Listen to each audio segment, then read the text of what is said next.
ওরে দেখেন বাংলাদেশে খালি বন্যা না, সৌদির কি অবস্থা হয়েছে মক্কার ওই দিকে, হেরাম শরীফের আশেপাশে প্রচুর ঝড় বৃষ্টি।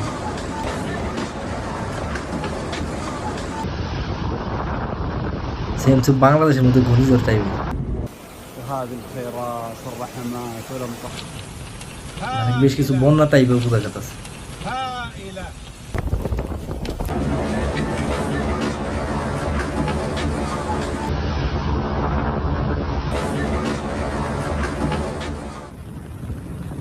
মানে মানুষ দাঁড়াতে পারতেছে না, এরকম একটা ব্যাপার। طريق কয়েক বছর ধরে মক্কার এদিকে বৃষ্টি একটু বেশি বেশি লাগতেছে, খেয়াল করছেন কি? شرق المدينة الآن